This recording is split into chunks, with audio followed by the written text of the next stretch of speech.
ஆண்டவரும் அறிவரட்சகருமாய் இயேசு கிறிஸ்து நாமத்தினாலே அன்பின் வாழ்த்துக்கள். இந்த நாளின் வேதாந்தத்தில் ஒரு வேத வசனத்தை நாம் தியானிப்போம்.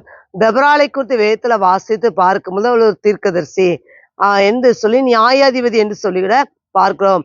வேதாந்தத்துல பார்க்கும்போது பெண்களே நியாயாதிபதி தெபொராள் மாத்திரதான். அவட்ட அநேக தன்மைகள் காணப்பட்டுள்ளது. அதுல ஒரு தன்மை என்னன்னா, நியாயாதிபதிகள் 5ஆம் அதிகாரம் 1ஆம் வசனம் வாசித்து பார்க்கும்போது, அந்நாளில் தெபொராளும் அபினோகாமின் குமாரன் பாராக்கும் பாடினதாவது என்று சொல்லி வேதத்துல வாசிக்கிறோம். அப்படின்னா தெபொராள்கிட்ட இருந்த தன்மைனா பாடுகிற கிருபை இருந்தது.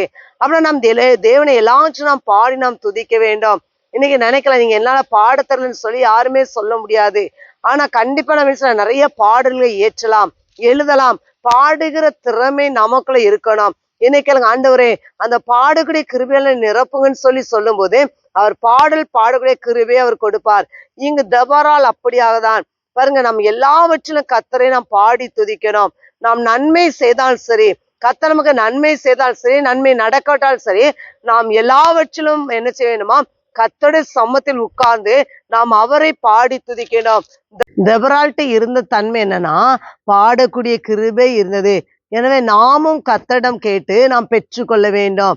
அப்படி செய்யும் போது கர்த்தர் தெபொராளை போல நம்மளை மாற்றுவார். எனவே கர்த்தர் தாமே உங்களை ஆசீர்வதிப்பாராக. ஆமேன்.